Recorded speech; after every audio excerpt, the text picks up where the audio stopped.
Okay.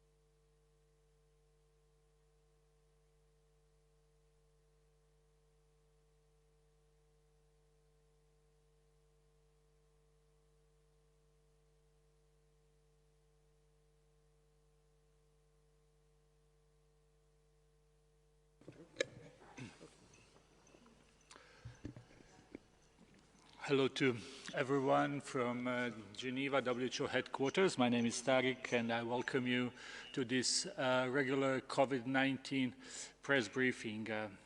It's not so regular because today is International Migrants Day and Dr. Tedros will say more about that, as well as our guests.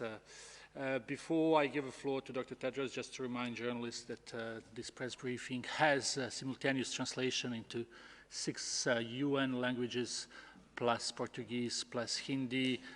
We will open the floor to questions immediately after opening remarks. We would ask journalists to be brief and ask one question at a time. I would also like to use this opportunity to thank our interpreters who are helping us with the interpretation for today. I will briefly say who is in the room here, and then I will also later announce who is online to answer any questions.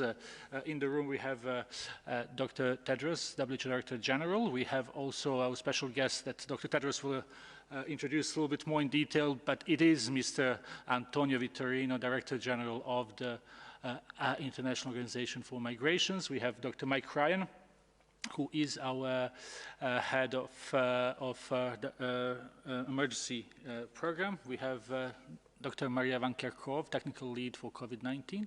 We also have Ms. Jacqueline Wiekers, who is director of Migration Health Division with IOM. And we have Dr. Santino Severoni, who is our Director WHO of Migration and Health. Bruce Aylward is also with us, who is working with ACT Accelerator. I'll give the floor to Dr. Tedros for his opening remarks, and then we will introduce other experts who are online with us. Thank you, Tariq. Good morning, good afternoon, and good evening.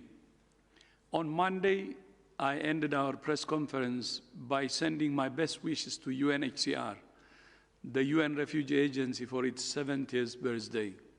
And today is International Migrants Day, and I'm delighted to be joined by Antonio Vitorino, Director General of the International Organization of Migration. Welcome, sir. IOM is our next-door neighbor here in Geneva and our very close partner. In recent years, we have witnessed the largest population movements and displacement since the end of the Second World War. Too often, migrants and their families remain outsiders in their adapted communities, even years after migrating. They face discrimination, social exclusion, and lack of access to health services. And yet, migrants make enormous contributions to our societies with new ideas that drive economic and social innovation. That's also true in the COVID-19 response. It was Turkish migrants to Germany who founded the company that developed the first COVID-19 vaccine to be approved and rolled out. And it was a nurse from the Philippines who administered the first dose of that vaccine in the UK. All around the world, many health workers are migrants, especially women, who account for 70% of the global health workforce. When the World Health Assembly designated 2020 as the International Year of the Nurse and the Midwife, none of us had any idea how much we would rely on nurses, midwives, and other health workers to keep us safe in the face of a global pandemic. We all owe a huge debt of gratitude to the nurses and midwives who are often the first and only health professionals present to treat and comfort the sick and dying and bring new life into the world. Together with Women in Global Health, the International Council of Nurses, the International Confederation of Midwives, the United Nations Population Fund, and Nursing Now, we yesterday launched a list of 100 outstanding women nurses and midwives from around the world who have made an exceptional contribution to nursing and midwifery. They represent millions of nurses and midwives who use their knowledge and expertise on a daily basis to protect the health and lives of others, at times putting themselves in harm's way to do so. To better understand the impacts of COVID-19 in refugee and migrant populations, WHO and the research consortium led by Ghent University and the University of Copenhagen has conducted a global survey called Apart Together. The survey was supported by several partners and included almost 30,000 migrants and refugees in almost all WHO member states. It shows that people living on the streets and in asylum centers are less likely to seek care if they have symptoms of COVID-19. Of those who reported not seeking health care, 35% said it was because of financial constraints, and a further 22% said it was fear of deportation. More than half of those surveyed said that COVID has caused them depression, worry, anxiety, and loneliness. These findings paint a bleak picture, but they also point the way forward. There are several measures countries can take to include refugees and migrants in response plans and public health measures. Access to care must not be linked to legal status. Improving internet access for migrants is also important for improving access to information.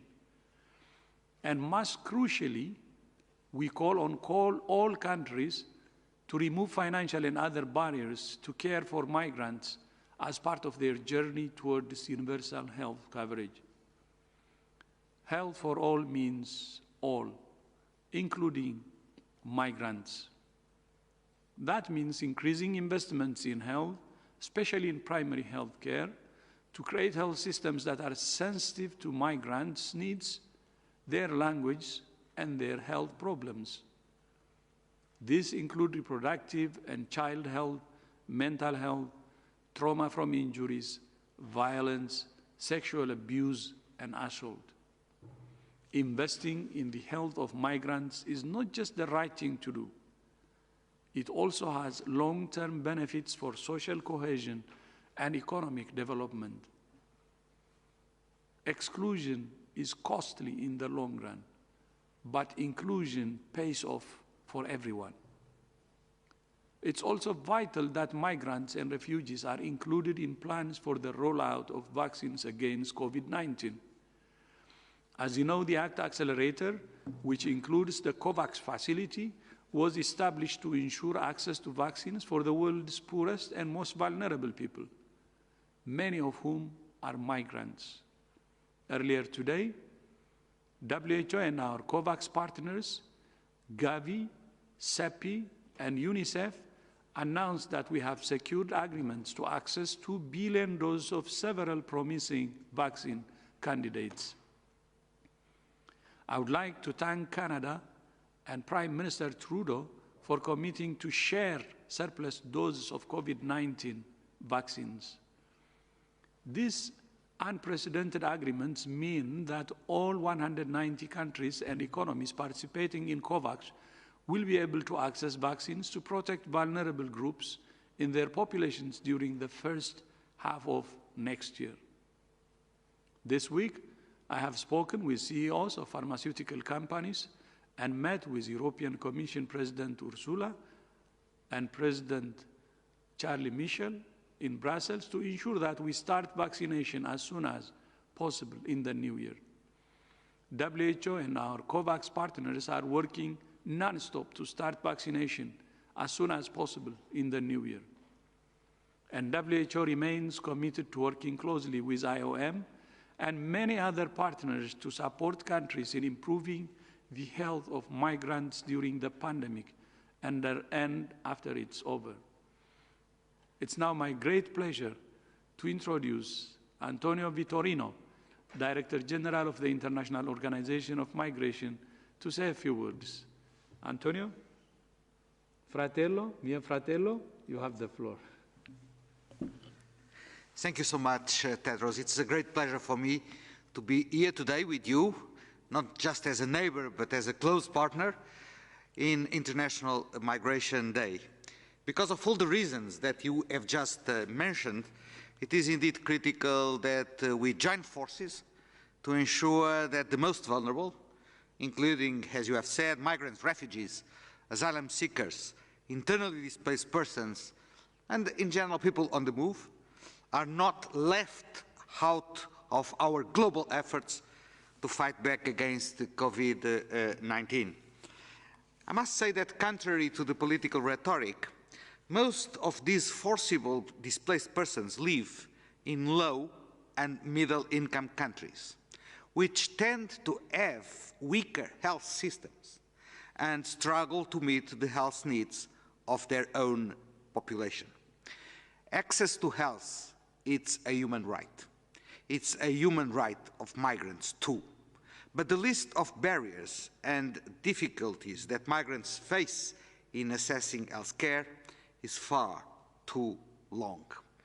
That said, I believe that in some countries, being a regular migrant is a prerequisite to access to health care.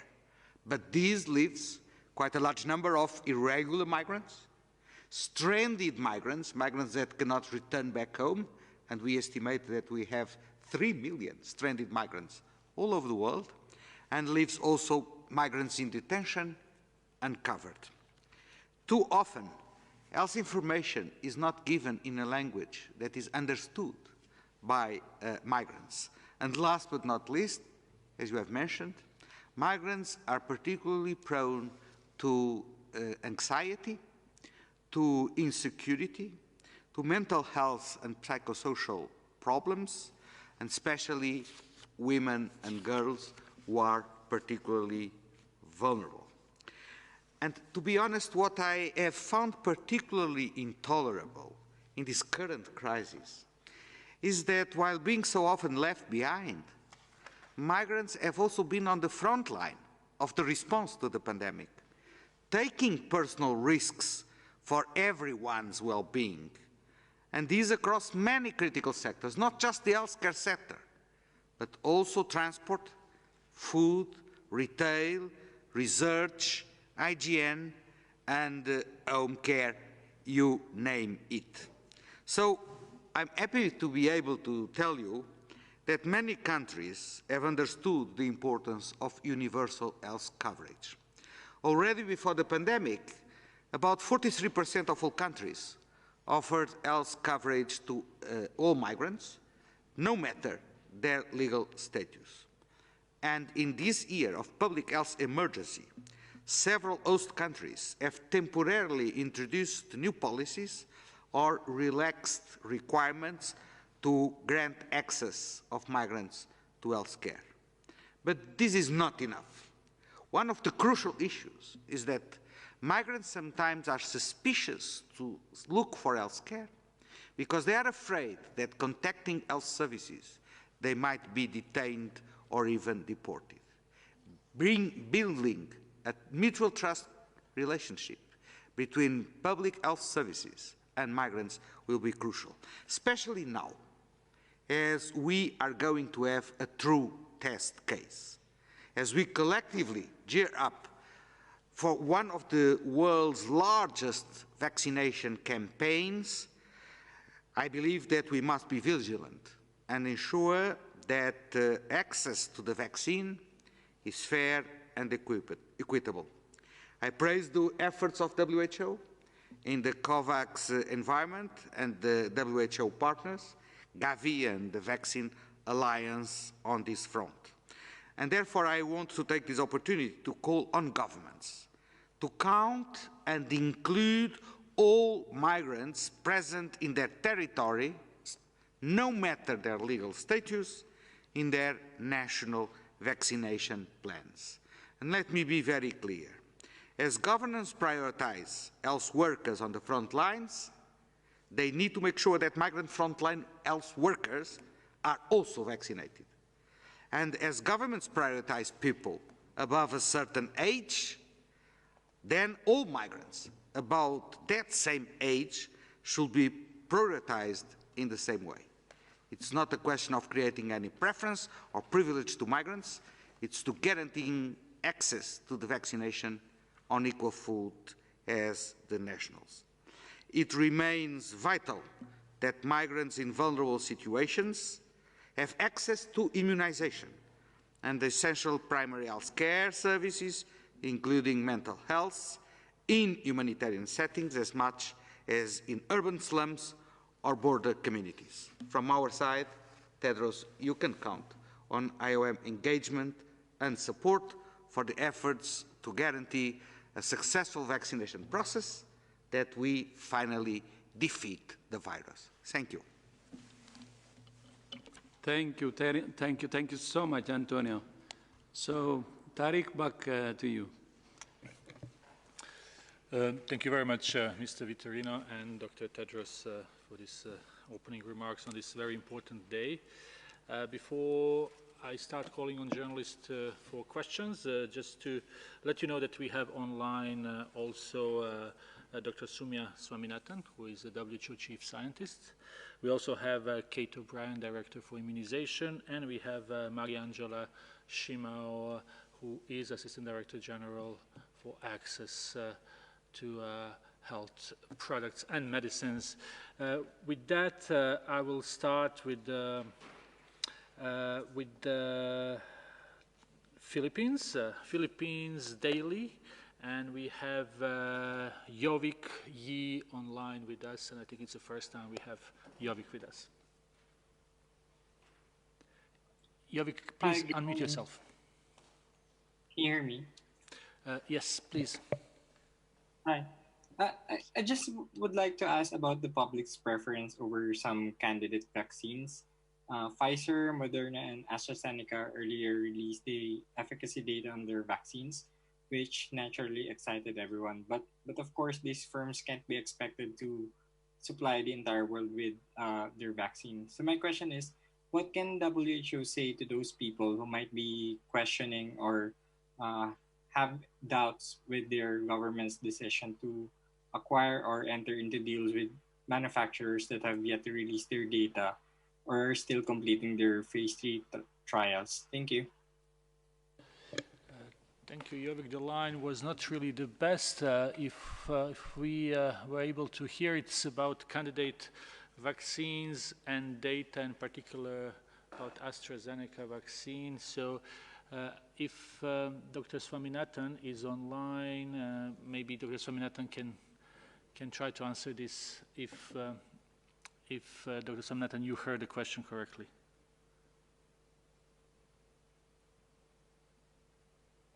Thank you, Tariq. Actually, I couldn't hear the question very clearly. Is it possible to repeat it?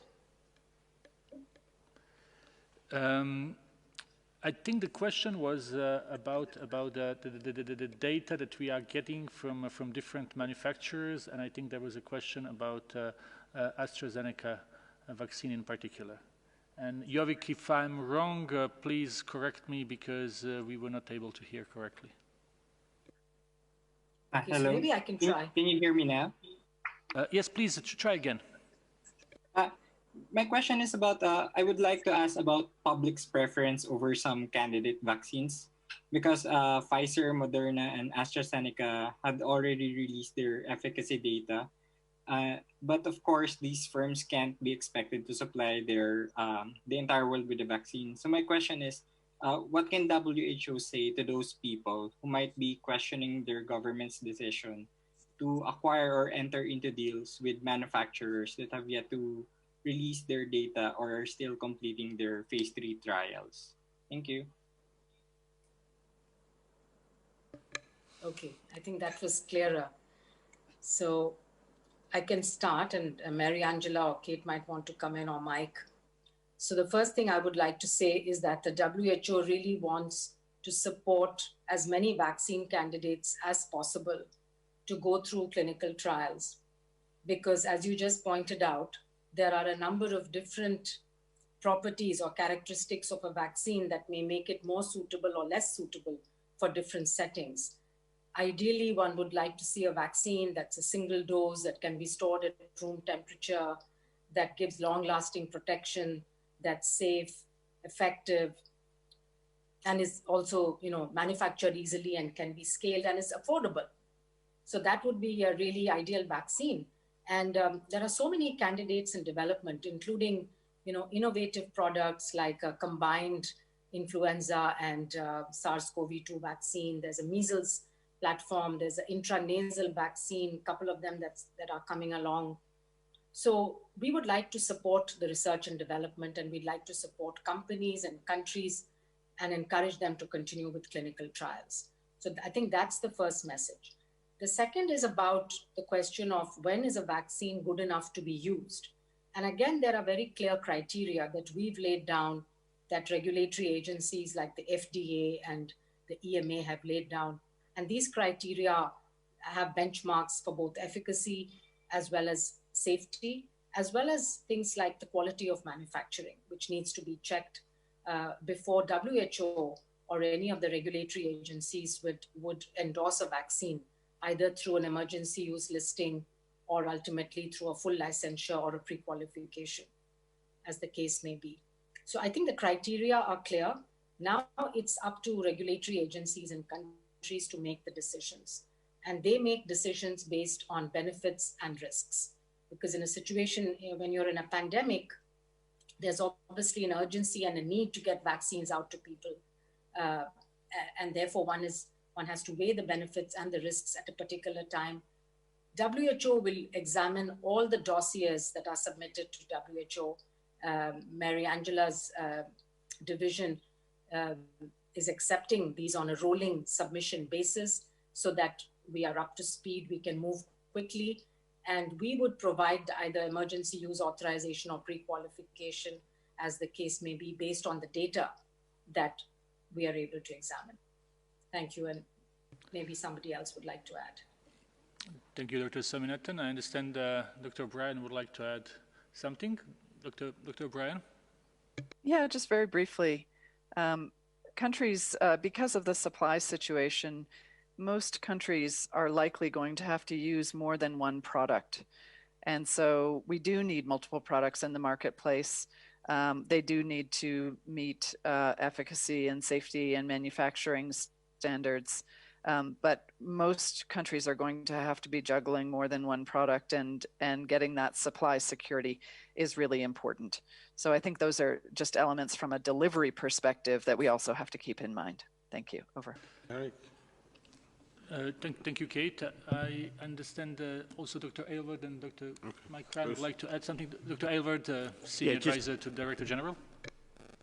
Yeah, just a very quick response. So recognizing this challenge, WHO, right at the very beginning of the pandemic, very early on, we established what we call our target product profiles that says this is the standards that a vaccine should hit.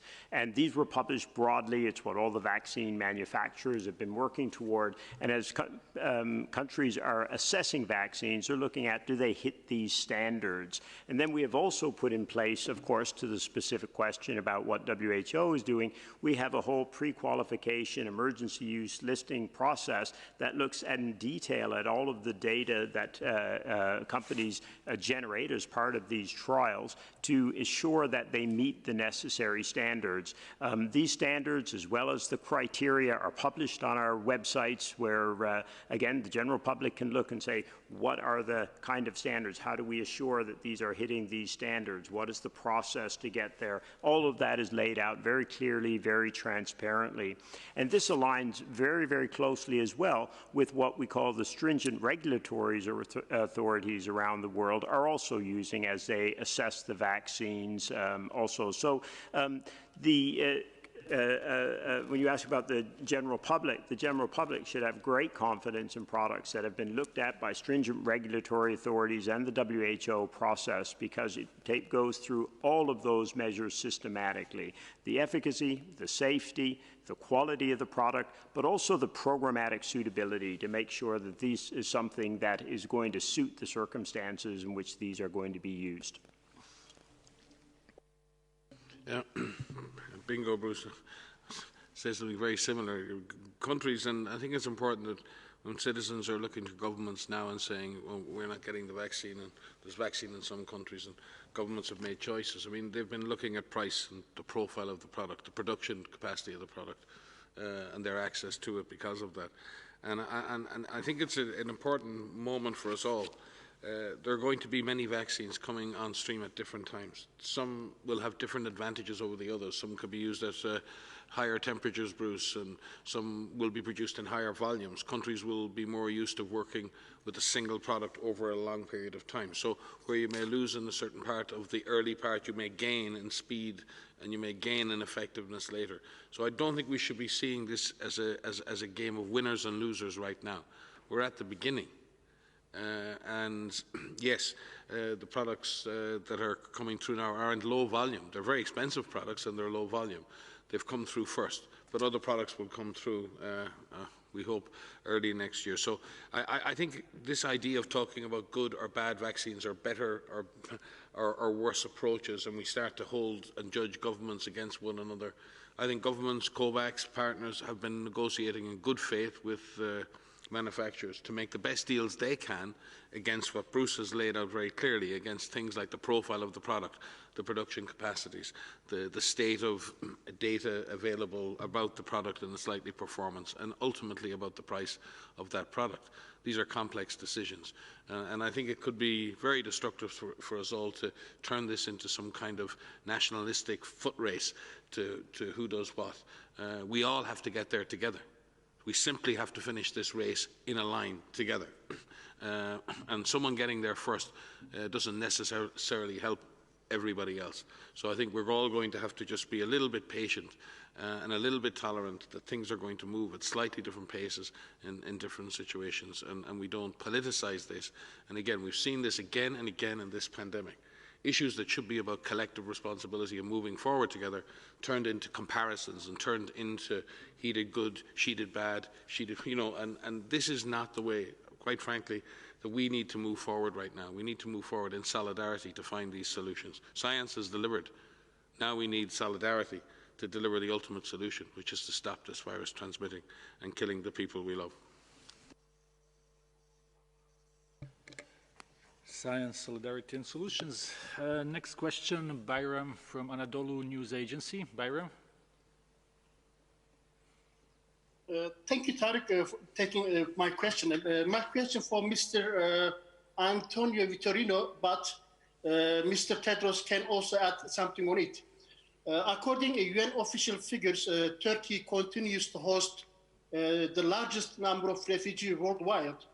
Turkey currently hosts some 3.6 million registered Syrian refugees and 370,000 persons from other nationalities. Of course, Turkey had a lot of challenges during the COVID-19 pandemic, maybe more than any other country, as they host millions of migrants and refugees. So today, Mr. Vitorino, will you have a call to European or Western rich countries to open their borders to migrants, and to share the burden of Turkey? Thank you very much.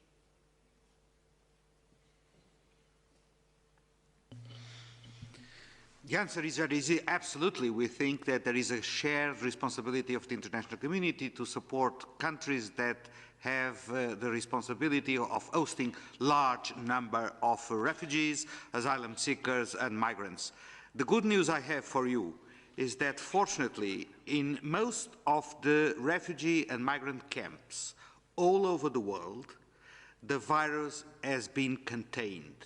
The number of casualties in camp settings, which was my worst nightmare, has fortunately been rather low, sometimes even lower than in the host communities. But that does not mean that there is no need for a specific approach to the vaccination when it comes to the people in the camps. Because the camps are, well, you cannot have social distance in the camps, let's be honest. People wear masks, and that's very positive, but social distance is impossible. So the efforts of IOM and other UN partners, WHO, UNHCR, HCR, and other agencies, is precisely to deliver health support and health services to these populations and to help host countries in dealing with the challenge that represents guaranteeing that those migrants and refugees are safe, are screened, are traced, are quarantined, and now, beginning next year, are vaccinated. Thank you. Thank you very much, Mr. Vitorino, for this. We will go to our next question. It comes from Adrian, who works for Medico. Adrian, I also think it's the first time for you to be with us. Adrian?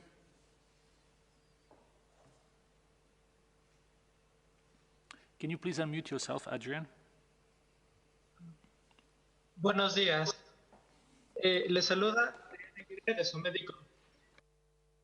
Se ha declarado emergencia en la Ciudad de México y otras entidades del país. También tienen números elevados de contagios y fallecimientos. ¿Qué ha hecho México para llegar a la situación en la que se encuentra?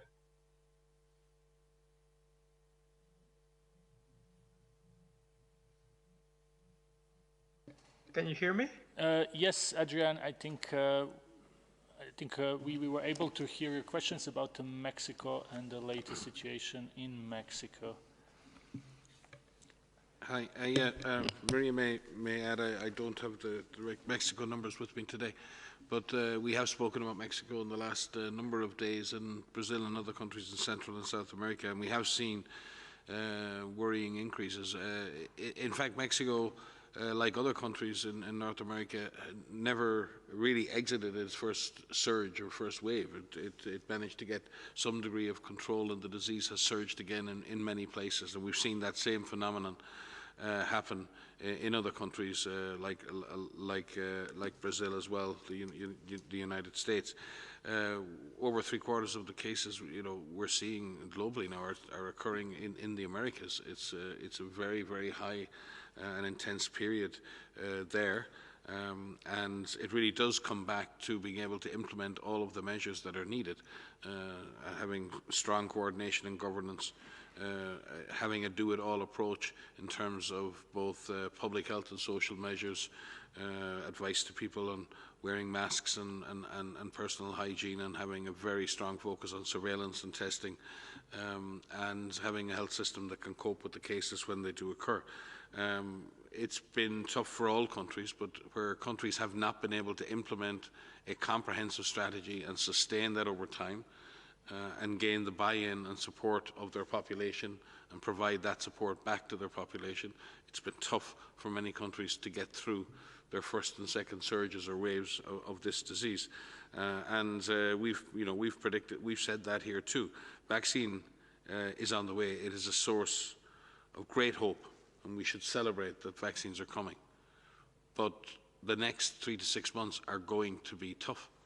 Countries are going, currently have intense community transmission, are likely for that transmission to intensify. Countries that have had good control on the disease may struggle to maintain that control on the disease. And you've seen that in a number of countries, even in East Asian countries that have done well up to now. They are really having difficulties in containing certain, particularly urban outbreaks at the moment. So past success is no guarantee of future success. Past failure is no guarantee of future failure. It is really what you do now, what everyone does now. We have to bring vaccines in as a tool that puts an end to this virus, but the vaccines alone won't do it, and we don't have those vaccines at a level yet that they can actually affect the transmission dynamics of this organism. So Mexico is no different to other countries. Many, many countries are facing up a very serious mountain again at a very difficult time with the prospects for increased transmission. Other countries are maintaining their capacity to control the virus, and some are struggling even at that. We've been saying it here for a very long time, so at the risk of repeating ourselves again and again, there is no magic to this. There are no unicorns here. It is a very simple commitment to just doing the very simple and direct things that need to be done and continuing to do that. They're very hard miles. That's a very difficult thing to do. Sustaining government effort, sustaining cohesion, sustaining community compliance and participation. They sound easy. They're the hardest things to do in public health. The hardest things to do in public health. And we're sorting out the sciencey bits, but we're really not doing well at sorting out the social bits, the leadership bits, and the coordination and the support we need to our communities to be able to contain this virus. Maria, if you may wish to add anything, or... Thanks, Mike. So just looking at the numbers, I mean, we are seeing an increasing number of cases being reported from Mexico over the last 3 weeks. We're seeing a stabilization of the deaths over the last 3 weeks, with more than 4,000 deaths being reported each week. When we look at the numbers, and what we're seeing from the data from Mexico is that there is detail that's being provided at the subnational level. And I think that's a really important factor. If you look at things at a national level, you miss the details of what is actually happening in terms of transmission in specific geographic locations. And if you have the systems in place, the surveillance in place, the testing in place, the data management in place, you can not only find the virus and take the public health actions to keep people safe in terms of isolation, clinical care, contact tracing, cluster investigation, supported quarantine, then you know, if you know where the virus is, you know how you can use your resources and your capacities to the best of their ability. And so if we look at some of the breakdown, we can see that there are differences in transmission based on different parts of the country. And so this is true for Mexico, but it's true for every other country. It's breaking down the problem into actionable interventions that you can be targeted, you could be tailored, and using the resources wisely.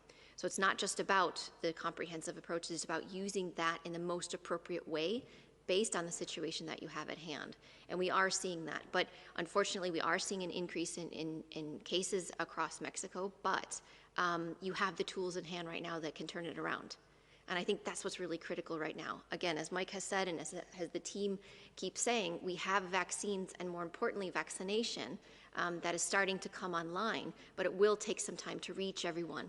And so please, know that there are tools that you have now. And each one of us has a role to play, as well as leaders at political levels or community leaders or youth leaders, to take the necessary steps to not only know where the virus is, but to take those necessary steps to lower your risk of exposure, which will lower your risk of infection.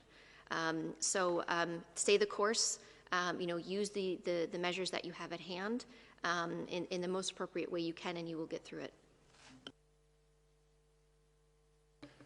Thank you very much, Dr. Van Kerkhove and Dr. Ryan, for this. Now we will go to Agence France Presse. We have Nina Larson with us. Nina?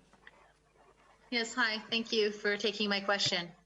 I wanted to ask you about the international mission going to China next month, which has been announced it's going to happen next month. Could you tell us specifically when the experts will go, if you have the dates, and where they'll be going in China, under what conditions they'll be working, if they'll be under Chinese supervision, and if they'll need to quarantine before starting work, which will obviously impact, I guess, how long they have to stay. Thank you. Yeah, Maria can provide more of the details. We are planning. We still don't have a takeoff date because we're working on the logistics around visas and flights. But we do expect the team to leave in the first week of January. There will be quarantine arrangements. Obviously, we have to, as ever, we will have to comply with whatever the arrangements are for risk management in travel and on arrival in China itself. The team will visit Wuhan. That's the purpose of the mission. Clearly, we will have to. The team will pass through and by Beijing, as is the necessary part of any mission that's considered to be a joint approach, and we will show good courtesy to our colleagues in China in doing that. But the purpose of the mission is to go to the original point at which human cases were detected, and that we fully expect to do that. The question regarding the team is a WHO team. It's a team of international experts who are of international renown, who will work with our Chinese colleagues. They will not be, as you say in quotes, supervised by Chinese officials. I sometimes wonder at the language that some of our journalistic colleagues use and how things tend to be characterized through the question, not through the answer that's given. We will operate as we would operate in any member state, at their invitation, with gratefulness for their support to that, and with the full intention of pursuing the scientific principles that this organisation has always stood for.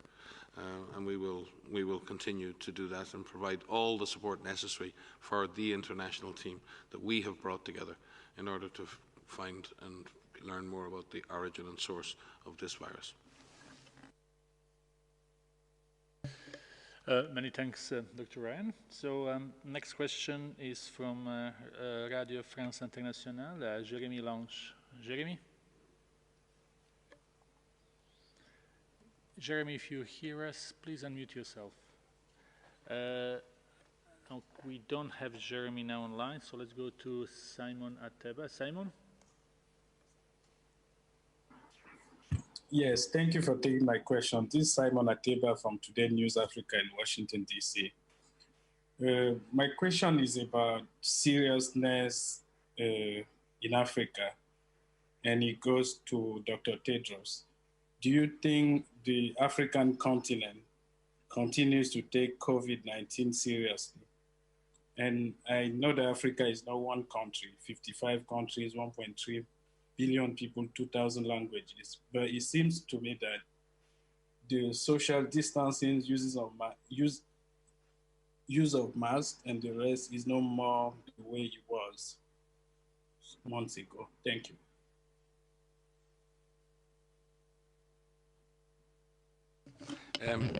I can start. Yeah, Africa is a very diverse continent, and Simon, great that you, being from there, recognise that many don't. Tends to be seen as one amorphous continent, which never ceases to irritate me. The reality is that Africa is not out of the woods yet, and we've seen South Africa continue to battle higher numbers. We've seen countries around Eswatini. I think we've seen in Namibia, we've seen in Botswana, we've seen Southern Africa has had a continued issue. We've seen small, but the trajectory in West Africa, the trajectory in parts of East Africa is actually upwards. The trajectory in South Africa. So while the absolute numbers may not be huge, the trajectory is worrying. So Africa does need, countries in Africa need to maintain their vigilance. There is no question about that. But it's also a very, very long road. And many people in Africa live in a situation where they have to work to live. They have to work to eat. And therefore there are more limited choices for people in that situation. They don't necessarily have government structures that can put aside trillions of dollars to pay people to stay at home.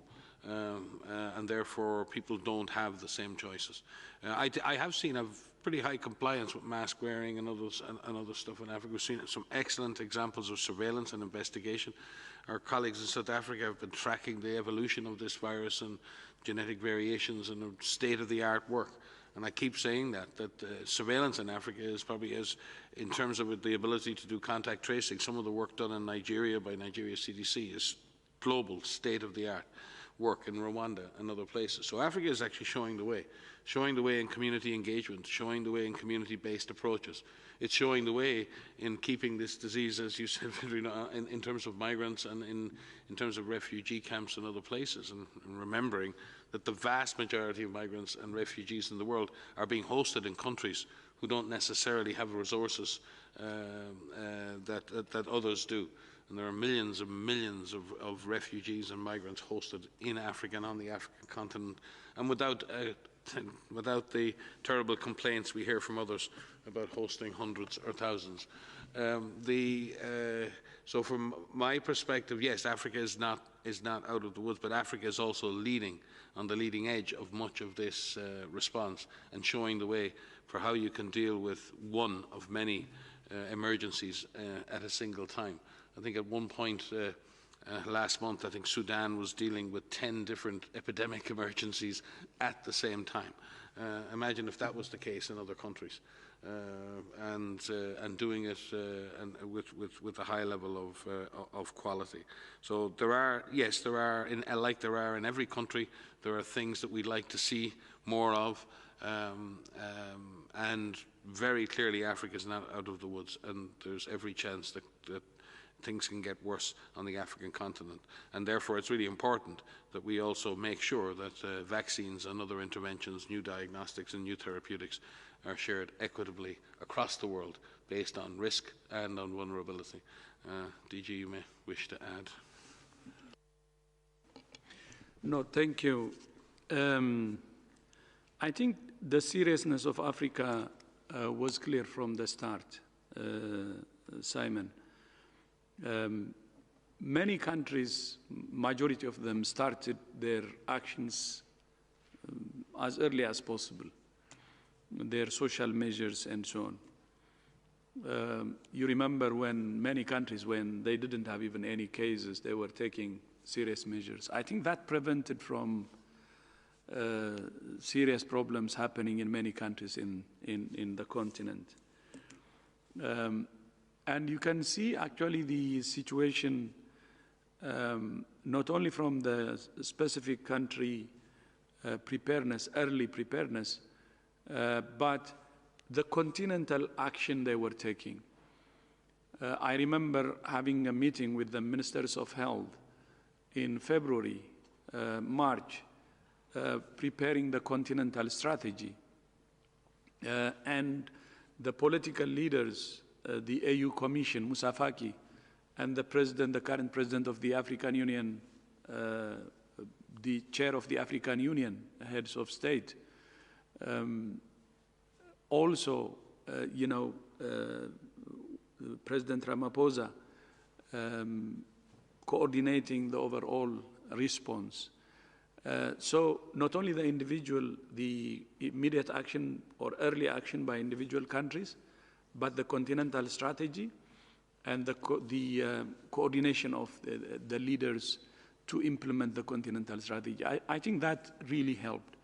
If you see the countries that are contributing the most, 12 countries globally, none of them is from Africa in terms of cases or in terms of deaths. Of course, there could be not only the early response, but there could be other reasons to explain this.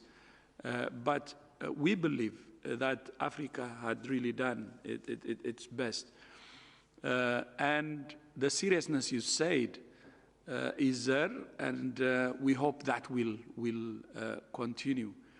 As Mike said, there is hope, good hope now for vaccines, and that's additional tool. But all countries should continue to do the basics and follow a comprehensive approach in order to defeat the pandemic. So because of vaccines, which are still rolling out now, we shouldn't lower our guard, and we should continue to be very vigilant and implement all the measures we need to implement based on the toolbox that we have been implementing. Thank you. Thank you very much, Dr. Tedros.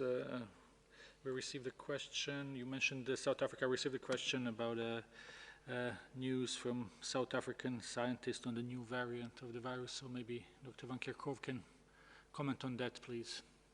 Yes, sure. So thanks, Tarek, for the question. So yes, we are aware that South African researchers have identified some virus variants from sequencing of patients across the country. And I should first and foremost say that South Africa has worked incredibly hard to increase sequencing capacity across the country, which is really commendable. And we are seeing increasing in the ability of sequencing all over the world. So that's first and foremost, that's really important. So yes, they have, we're in touch with researchers and scientists from South Africa who've identified some virus variants. What they're doing right now, the variants have mutations in them, and as you know, this is a virus that mutates. All viruses mutate, all viruses change over time, and these mutations are expected. But having the ability to sequence will allow them to actually look at those changes. So what they're doing right now, and we are working with them with our SARS-CoV-2 virus evolution working group, they're growing the virus in the country, and they're working with researchers to determine any changes in the behavior of the virus itself in terms of transmission. Does this virus transmit more easily than the others? Are there any differences in severity? Are there any differences in the ability of a person who is infected with these variants to develop antibodies? And are there any differences in the diagnostics or therapeutics or vaccines? So far, we have no indication that there are any changes in the virus's behavior, but these studies are underway. And so that's what's really important, is that South African researchers, as well as researchers in the UK, because you know there are other mutations that are identified in the UK, there have been mutations identified in other countries. There's a system in place, there's a process in place to evaluate each one of these mutations, each one of these variants, so that we understand what are their importance in terms of the virus's behavior. And so these are studies that take some time to be conducted in the lab. And we have the mechanisms, the trust, the collaborations that are in place with the researchers in South Africa and in other countries to work on to determine if there are changes and what those changes mean. So as soon as we learn anything about this, we will let you know. South Africa had a press conference, I believe, at the same time as we were doing this press conference here, providing the information openly, and this is a good sign. You know, this is what we need to see. But you know, the longer this virus, the more opportunity this virus has to spread, the more opportunities this virus has to change. So it's really important that we do everything that we can to minimize the spread now with the tools we have. We can't emphasize that enough. So we thank our colleagues in South Africa, as well as colleagues in the UK and Denmark, who alerted us to mutations that they've identified and who are carrying out the scientific studies to help us understand the implications of these. And maybe a shout out to those who work in the likes of GenBank and GISAID and others who accept and post all of these sequences as well. So and thanks to those who do continue to do that. Keeping this information in the public domain is really important, and having all scientific eyes on that to look for any changes that are significant. It's really important. This is a collective process. This is collective intelligence that's applied to a complex problem, and it requires a lot of people to have input. So it's great to see this kind of collective intelligence put to work. Many thanks. We are getting closer to the hour, so let's try one or eventually two questions. Stephanie from Reuters. Stephanie.